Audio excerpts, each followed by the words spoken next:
You know, usually when we look at a medical diagnosis, there is this expectation of absolute precision. Right, like it's a math problem or something. Yeah, like engineering. I mean, Yeah. you break your arm, the x-ray shows that jagged white line, and the doctor just points at the screen and says, there it is, broken.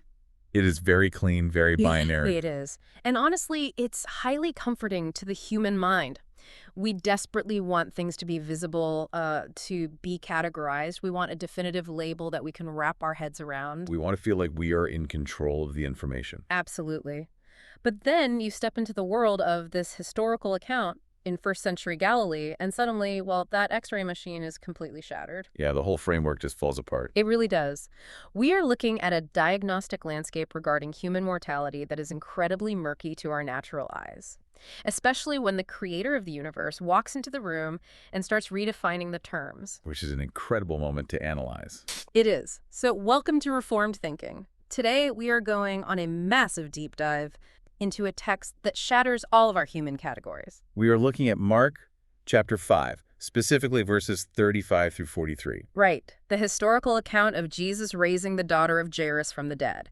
And for this deep dive, we have two extensive theological essays on the table today. Both of them are analyzing this text through a rigorous exegetical lens, which is fantastic. Yeah, our mission for this deep dive is to uncover how this specific narrative radically redefines the reality of death. And it exposes the complete inadequacy of human-centered theology, too. Spot on. And it showcases the absolute sovereign authority of Jesus Christ as the Lord of life. So I want to pose a framing question to you, the listener, right out of the gate. It's a heavy question, but it sets the stage. How does an event that happened in a first-century Galilean bedroom speak directly to our most terrifying human reality, the absolute finality of death? To answer that question, we have to start by setting the historical stage.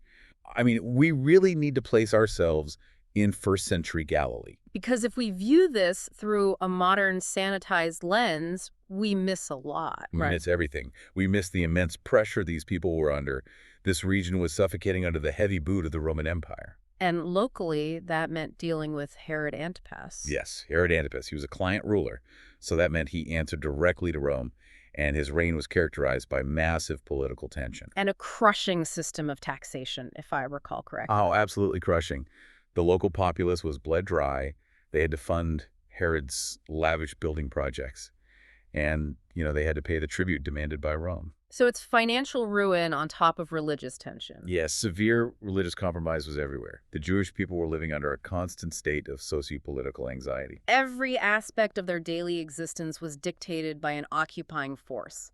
An occupying force that basically despised their religion and their culture. Exactly that. And within this extreme pressure cooker, local Jewish communities maintained their sanity through the synagogue. The synagogue was really the center of their universe, wasn't it? It handled everything. Civic administration, local judicial hearings, and of course, the public reading of the scriptures. So we have this tense, highly pressurized environment. And that brings us to the man at the center of this specific crisis, Jairus. Right, the ruler of the synagogue. Now, for those of us listening today, a title like that might sound like a modern church volunteer. Maybe someone who hands out bulletins or organizes the potluck. Yeah, it sounds very casual to a modern ear. But that is not what this title means in the first century, is it? What kind of social weight did a man like Jairus actually carry in this community? He carried an immense amount of social weight. The Greek term used there is archis synekugos. Which means? Well, this was a highly respected lay official. Jairus was essentially the chief administrative officer of the local Jewish community. Oh, wow. So he is running the show. He is. He was responsible for the practical oversight of the synagogue building itself. But more importantly, he organized the public worship. He had a lot of gatekeeping authority then. Total gatekeeping authority. He had the authority to select who would read the scriptures, who would lead the prayers, and who would be permitted to teach. And he was charged with maintaining order, right? Yeah, maintaining order and preserving the orthodoxy of the community against false teaching.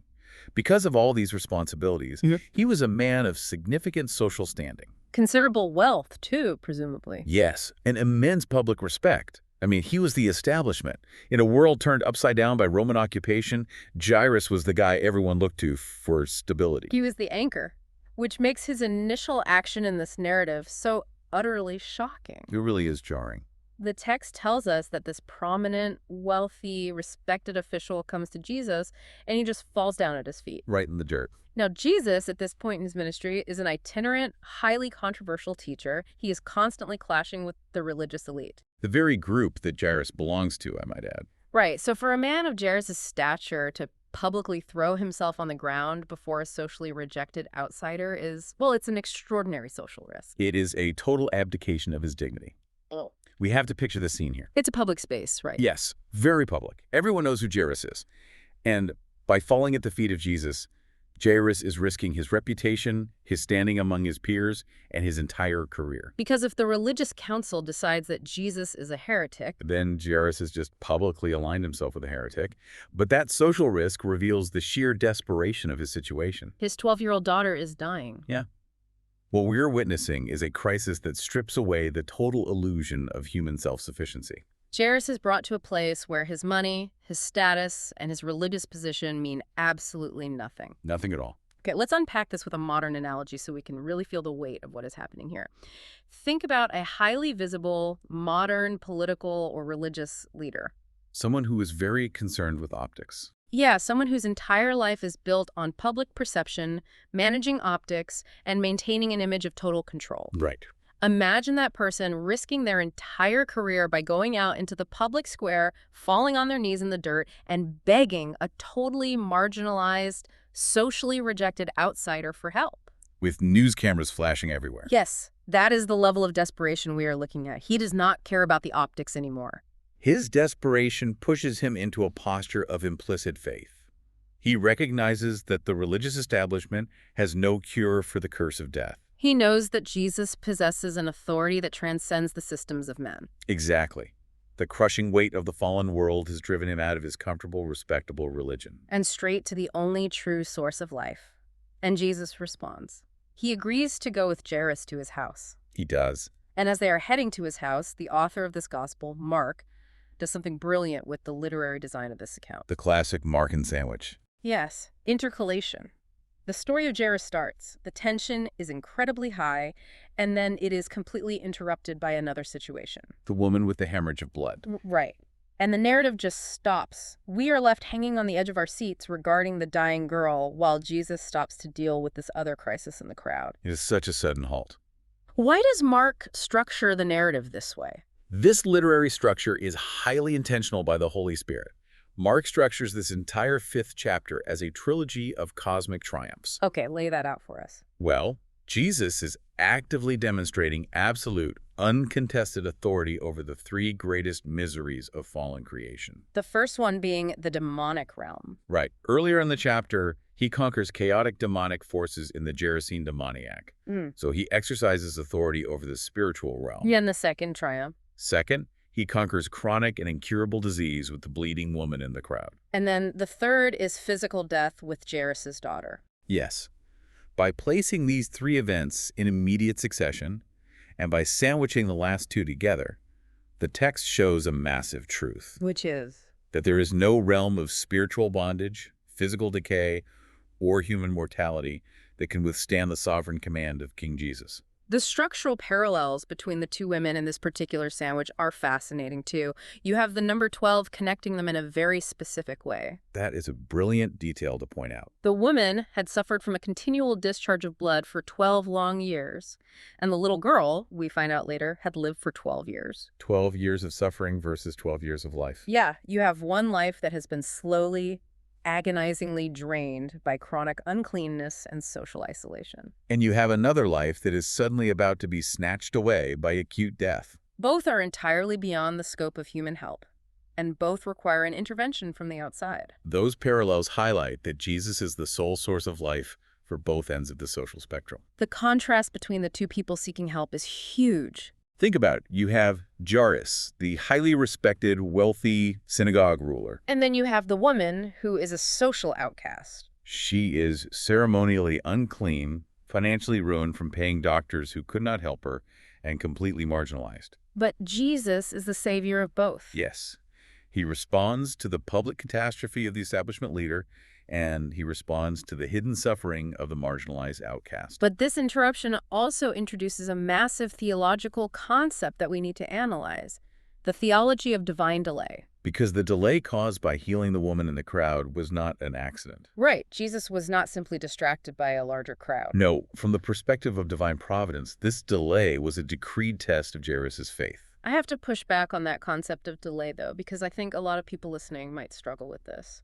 It is a difficult concept to swallow. From a purely human perspective, doesn't this delay seem almost cruel? If you are Jairus, every single second feels like an eternity. You are watching the sand fall through the hourglass. Exactly. Why would a loving savior stop to address a chronic illness, something the woman had already lived with for 12 years and could presumably live with for one more day? Right, why not handle the acute emergency first? When a terminal emergency is ticking away right in front of him, why not rush to the house, heal the girl first, and then catch up with the woman later? That is the exact tension the text wants you to feel. It feels agonizingly inefficient to our finite human minds. Because we prioritize based on emergency triage. We do. But the delay is designed to push Jairus' faith past the breaking point of human logic. So that the healing of the woman isn't just a side quest. No, it becomes an enacted, visible lesson for Jairus. The same Christ who tells the woman, "Your faith has made you well," is actively preparing Jairus for a much greater trial. Divine providence is never hurried, is it? And it is never mistaken. The delay creates the humanly impossible setting where Jesus will demonstrate an even greater glory. Because if Jesus had arrived before the girl died, it would have been a spectacular healing. But by delaying until she is dead, he demonstrates that he is the resurrection and the life. He is sufficient for both the hidden suffering of the woman and the public catastrophe of the synagogue ruler. And that catastrophe hits right in verse 35. This is where the verdict of men collides violently with the reality of Christ. It is a brutal collision. While Jesus is still speaking to the woman in the crowd, the messengers arrive from the ruler's house. And they deliver the most devastating news a parent can possibly hear. Your daughter is dead. Why trouble the teacher any further? They draw a hard, definitive boundary line right there in the dirt. We have to look at the linguistic mechanics used here to grasp the utter finality of their statement. What are they saying in the original Greek? Well, they do not just say she passed away. They use a very specific tense, the aorist active indicative verb apeithenin. Which means what, practically? It is a grammatical way of slamming the door shut. It implies a hard, cold, unchangeable historical fact. To the messengers, the ink is dry. It is a closed case. From their perspective, the situation is completely finished. And we have to admit, their theology of finality is entirely logical based on human observation. Yeah, a teacher might be able to offer a medical remedy or a prayer for the sick, but death terminates all usefulness. It is the ultimate human limit. They are basically saying, we have reached the edge of the map and there is absolutely nothing beyond this. Stop wasting the teacher's time. But verse 36 gives us this incredible response from Jesus. The text says Jesus overhears the report, or as some translations suggest, he actively ignores it. He simply refuses to accept the finality that the messengers have attached to their report. What's the Greek word used there for ignoring it? The Greek participle there is parakousis, which carries the dual nuance of hearing a statement and actively choosing to disregard its implications. So he hears the word of death, but he sovereignly disregards its finality. Yes, he looks at Jairus, who has just received a crushing blow, and issues a double imperative. Mos phobo monon pistou. Right. This translates to stop fearing, keep believing. Okay, let's break down those two commands. The negative present imperative tells Jairus to stop an action already in progress. The fear is washing over Jairus right in that moment, and Jesus commands him to stop it. And the positive command? The positive present imperative calls for continuous, ongoing trust. So what does this all mean for how we understand saving faith? Because I look at a command like stop fearing, keep believing, and my modern brain immediately jumps to self-help slogans. Yeah, we are conditioned to think that way. Is Jesus asking Jairus to muster up a psychological state of positive energy? Is he saying just think happy thoughts, block out the negativity, and everything will work out? Because that feels completely inadequate for a man whose daughter just died. Totally inadequate. It would be almost insulting. It is the absolute opposite of modern self-help or positive thinking. This command exposes the true nature of biblical saving faith. Saving faith has to operate entirely independent of external circumstances, right? It has to. It cannot rely on what the eyes see, what the medical reports say, or what human logic dictates. So Jesus is not asking Jairus to generate a psychological force field of positive energy. Not at all. He is commanding Jairus to look exclusively at the object of his faith, Jesus himself, True faith rests entirely on the authority of Christ's word. especially when all visible hope is completely extinguished. This strikes at the heart of our theology regarding human capability, Fallen humanity cannot save itself. and it cannot even sustain its own faith. It is Christ's sovereign word that preserves Jairus from succumbing to utter despair in that moment. So the command actually creates the ability to obey. Yes, the command creates the ability to obey. Here's where it gets really interesting. As they finally approach the house in verse 37, Jesus starts to restrict who can come with him. He does not let the massive crowd follow him into the house. He only allows an inner circle: Peter, James, and John. Why does he shrink the audience? What is the logic behind choosing those specific 3 men? This is a brilliant detail because it connects right back to the biblical legal standard of witnesses. From the Old Testament. Yeah, according to Deuteronomy chapter 19, verse 15, a matter must be established by the testimony of 2 or 3 witnesses. So Jesus restricts the crowd to fulfill this legal requirement for valid testimony. Yes, but he also decisively limits sensationalism. Jesus is not setting up a theatrical performance for the masses. He is going to perform a historically objective miracle. A massive display of authority over the grave. And he selects credible apostolic witnesses to document it for the early church. And when they arrive at the house in verse 38, they walk into a scene of absolute chaos. The house of mourning. To truly picture this, we need to understand what a first-century grieving process actually looked like, because this was not a quiet, solemn, modern funeral home with soft music playing. No, not even close. What are we actually looking at here? We are looking at an incredibly loud, visceral, and chaotic scene. We know from historical records, specifically Jewish rabbinic texts like the Mishnah, that the moment someone died, the family immediately hired professional mourners and flute players. Wait, this was mandated? It was a mandated civic duty. Even the poorest family was expected to hire at least 2 flute players and 1 wailing woman. So for a wealthy synagogue ruler like Jairus, The crowd of mourners would have been massive. They would weep, wail loudly, tear their garments, and create a massive public commotion to announce the death to the entire community. and the presence of these professional mourners is a vital historical detail, isn't it? Very vital. Why? Because they deal with dead bodies constantly. They're in the business of death. They know the difference between someone who has fainted and someone who has expired. Exactly. And this detail completely refutes the theories that pop up in skeptical circles. Right. Some liberal theological scholars attempt to explain away the miracle by arguing the girl was just in a temporary coma. And that Jesus simply administered some sort of ancient smelling salts to wake her up. But the presence of the professional mourners proves that the girl was entirely clinically deceased. They would not have begun the death wail if there was a pulse. Their presence guarantees objective death. So Jesus walks into this chaotic, loud scene surrounded by people who are paid to cry. And in verse 39, he completely redefines the situation He asks them why they are making a commotion. and says, "The child is not dead but sleeping." Now, he is not making a medical diagnosis here, right? No, He is not looking at her vitals and saying, "Oh, you guys got it wrong. She is just taking a nap." absolutely not. He is not making a medical observation. He is naming death according to what it is beneath his supreme authority. Because to the creator of the universe, physical death is not a permanent state. It is temporary and entirely reversible. He refers to it as sleep because waking a corpse requires no more effort from him than a parent waking a sleeping child in the morning. He is asserting his complete dominion over the grave. But the crowd of mourners does not see it that way at all. Not at all. In verse 40, the text says they laughed at him.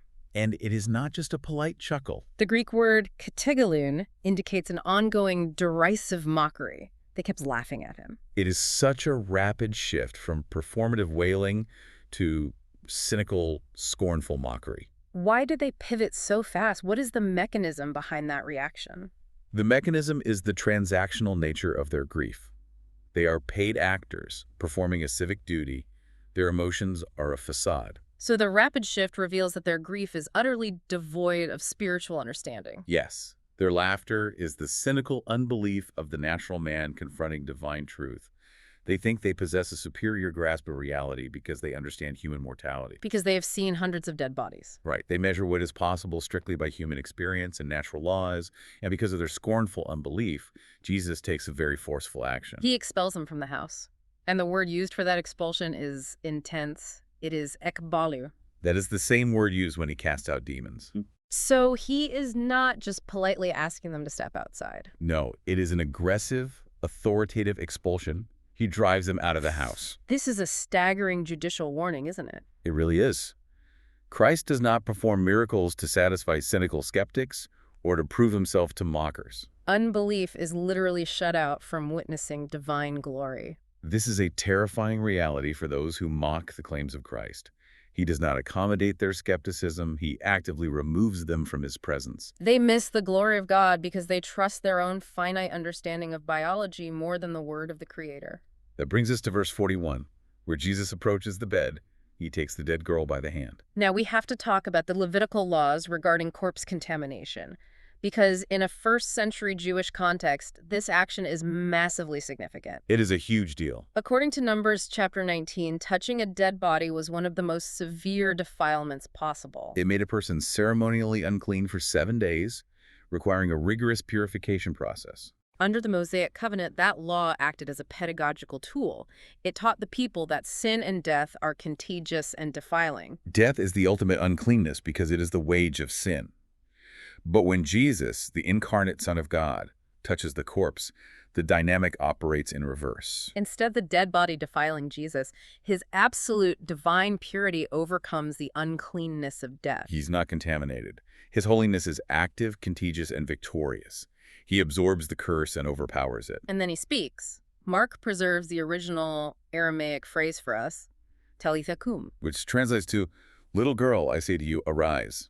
It is such a simple, brief command. There is no long prayer, no shouting, no frenzy. The brevity is what makes it so majestic. We have to contrast this with the practices of Greco-Roman pagan magicians of the first century. What did they do? When they attempted to heal or commune with the dead, they used elaborate, unintelligible magical formulas known as voces magicae. They believed they had to coerce spirits, right? Yeah, or manipulate the natural world through relentless chanting and bizarre rituals. Jesus does not plead. He does not chant. He just speaks a term of deep, tender endearment. Talitha implies a gentle affection, like saying little lamb. Coupled with a sovereign command, he speaks with the effortless authority of the Creator, calling things into existence out of nothing. It makes me think of an analogy. Imagine a broken clock. If a regular person tries to fix it, they are frantically turning gears, trying to force the hands to move.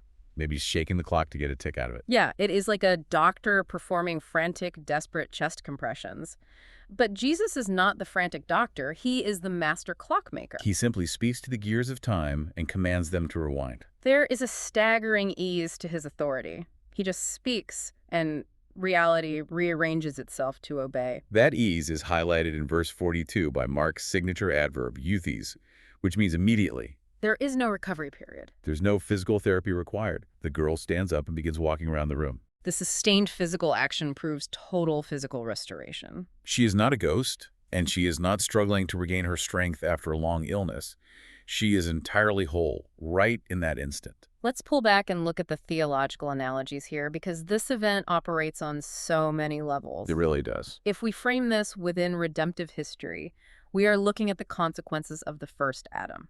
Death is the curse brought about by Adam's rebellion in the Garden of Eden, which Paul elaborates on in Romans chapter 5. Physical and spiritual death are the ironclad curse resting on humanity because of our federal head, Adam. When Adam sinned, death spread to all men. Jesus steps into this bedroom in Galilee as the second Adam. He steps directly into the sphere of the curse to reverse it. He is actively dismantling the works of the devil and rolling back the consequences of the fall. Where the first Adam brought death through disobedience, the second Adam brings life through sovereign authority. And this physical resurrection acts as a stunning analogy for spiritual regeneration. Think about the dead girl's contribution to this miracle. What does she do to help? She contributed absolutely nothing. She could not cooperate. She could not request help. She could not meet Jesus halfway. She was a corpse. This is a vivid illustration of the biblical doctrine of total depravity and sovereign grace. As Ephesians 2 and John 5 make clear, outside of Christ, sinners are not just spiritually sick or wounded. They are spiritually dead in trespasses and sins. A corpse cannot choose to come back to life. A corpse cannot exercise free will to breathe. This narrative directly challenges Arminian theology, which relies heavily on human free will to initiate salvation. The girl did not decide to wake up. Christ's sovereign word created the life it demanded. He spoke, and the life was granted. The call of Christ is effectual. It produces the reality it commands. So how should this physical miracle alter our approach to evangelism and sharing the gospel today? Because if the people we speak to are spiritually just like that 12-year-old girl, completely lifeless and unable to respond on their own, How does that shift where our confidence lies when we share our faith with a family member or a coworker? it removes the crushing burden of manipulation from our shoulders. And it places our confidence entirely in the working of the Holy Spirit.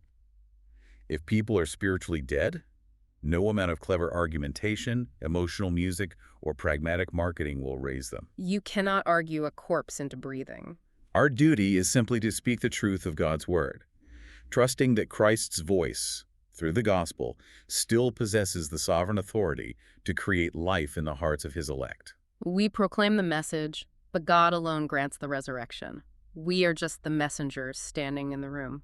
Christ does the waking. That is incredibly freeing. It takes the pressure off of us to perform and puts the focus back on the authority of the word. Now let's shift to the original audience of Mark's gospel. We are talking about Roman Christians around 64 AD. They are facing severe persecution, torture, and martyrdom under the Emperor Nero. The historical context there is brutal. Nero used the Christian community as a scapegoat for the Great Fire of Rome. Believers were being crucified. They were being sewn into the skins of wild beasts and thrown to the dogs. And they were being burned alive as torches to light the emperor's gardens. Mark records this specific narrative to fortify those suffering saints in Rome. It acts as an inoculation against fear.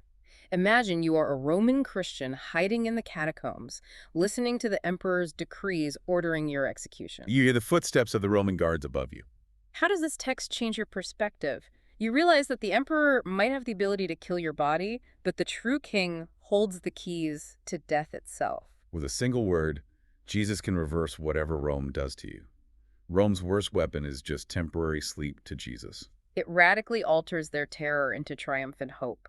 However, we must distinguish between this resuscitation and final glorification. Jairus' daughter was raised to mortal life. She eventually aged, grew old, and died again. Her resurrection was a sign pointing to a greater reality. Christ's own resurrection, however, is permanent. He is the first fruits, guaranteeing a reality that cannot be undone. His resurrection broke the mold of death permanently. And the sources we are analyzing today draw some very specific eschatological and ecclesiological arguments from this text. We want to present these impartially to you, the listener, so you can understand the theological positions argued by the authors of our source material. First, regarding eschatology, the authors of the source material argue that this event guarantees the future physical resurrection, pointing specifically toward a dispensational view. They link this sovereign display of authority over the grave to the dispensational understanding of the rapture of the church, referencing 1 Thessalonians chapter 4. The argument presented is that Christ's ability to command the dead with a spoken word is a physical historical pledge. A pledge that he will one day descend from heaven with a cry of command, and the dead in Christ will rise first before a period of global tribulation. The text is viewed by these authors as a localized preview of that universal future event, demonstrating that the mechanics of the rapture are fully within his capability. Additionally, on the topic of ecclesiology, the source material makes an argument regarding baptism. The source asserts that the immediate visible fruit of life, the fact that the girl stood up and walked immediately, supports the doctrine of believers' baptism over covenantal infant baptism. The logic presented in the source is that spiritual life, much like the physical life given to the girl, produces immediate visible fruit. The girl didn't just lie there with a heartbeat, she got up and walked. Therefore, the source argues that baptism should only be administered to those who can demonstrate a credible, visible confession of faith through their actions. Rejecting the practice of baptizing infants based on covenantal federalism. Those are the specific theological deductions the source text draws from the immediate results of the miracle, viewing her walking as an analogy for walking in newness of life. Moving into the final portion of our analysis, verse 43 provides some remarkable instructions for pastoral care while simultaneously confronting several modern errors. Jesus commands strict secrecy regarding the miracle. He tells the parents not to tell anyone what happened. Why does he order silence here, especially when he just performed the greatest miracle possible? He orders silence because He completely refuses sensationalism. This is often called the messianic secret in Mark's gospel. Jesus will not permit his identity to be defined solely by his ability to work wonders. His messiahship must be interpreted through the cross. If the crowds only see him as a miracle worker, a divine vending machine for physical healing, they will fundamentally misunderstand his mission. He came to suffer and die as a substitute for sin, not just to empty the local cemeteries. And right after that command for secrecy, he commands that the girl be given something to eat. This is such a brilliant grounding detail. On one level, it proves she is not a ghost or an apparition. Spirits do not eat bread. But beyond the apologetic value, it demonstrates incredible pastoral tenderness. He just conquered the grave. He just flexed the most immense authority in the universe. But he remembers that a 12-year-old girl who has been sick for days is probably going to be hungry. It perfectly unites divine majesty and personal compassion. He is the Lord of glory, but he cares about her empty stomach. And our sources use these details to critique several false gospels prevalent today. First, they address the prosperity gospel, which teaches that faith is a mechanical technique that obligates God to heal every single time, as long as you have enough faith. This text rebuts that entirely. Jairus did not manipulate God with a flawless performance of faith. His faith was battered and bruised. He threw himself at the mercy of his sovereign Lord, who chose to act according to his own redemptive purposes. God is not a cosmic bellhop reacting to our faith. He is a sovereign king enacting his will. The sources also tackle the charismatic spectacle. They contrast the quiet, dignified, private miracle in that bedroom with the highly theatrical, seeker-sensitive pragmatism we see in modern movements. Jesus did not put on a show. He actively expelled the crowd. He did not ask for a spotlight or an offering plate.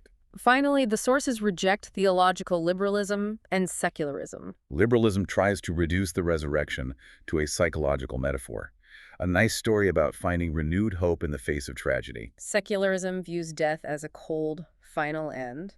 Mark's gospel rejects both by presenting a real corpse, a real command, and a real historical rising. It demands that we deal with the historical reality of the event. So how do we balance resting entirely in God's absolute sovereignty while still acting responsibly and diligently in the physical world? Because Jesus commands the dead to rise, which only God can do, but then he commands the parents to get her food, which they can easily do. That is the essence of relying on ordinary means. We trust that God is absolutely sovereign over life and death, yet we still take medicine, we still feed our children, and we still go to work to earn a paycheck. We combine high doctrinal trust with ordinary daily obedience. We do not demand a miraculous raven to bring us food every morning. We recognize that God normally operates through the physical laws and the ordinary means he established in creation. He does the supernatural, but he commands us to handle the natural. As we tie this entire deep dive together, the central truth ringing out from Mark chapter 5 is that Jesus Christ is the undisputed Lord of life. The challenge for us is to interpret our circumstances through Christ, not to interpret Christ through our circumstances. When the messengers from the house say, "It's over, stop trying," Christ says, "Keep believing." Our faith rests on his character and his objective authority, not on the shifting sands of our immediate visible situation. He has the final word over the grave, which means he has the final word over every single lesser trial we face. If he can conquer death, he can handle our daily anxieties. I want to leave you with a final, provocative thought to mull over as you go about your day. When Jesus commands the parents to give the girl food, he essentially hands this miraculously restored child right back to the daily, mundane routines of life. The miracle was not the end of her story. It was simply the beginning of her ordinary life, lived in the shadow of extraordinary grace. She had to wake up the next day, do her chores, learn, sweep the floor, and eventually face the normal challenges of human existence. How does witnessing the miraculous, unquestionable authority of Christ change the way you wash the dishes, do your job, or care for the daily physical needs of those around you? The Lord who defeated death cares that a little girl gets her lunch. Let that reality shape your perspective today.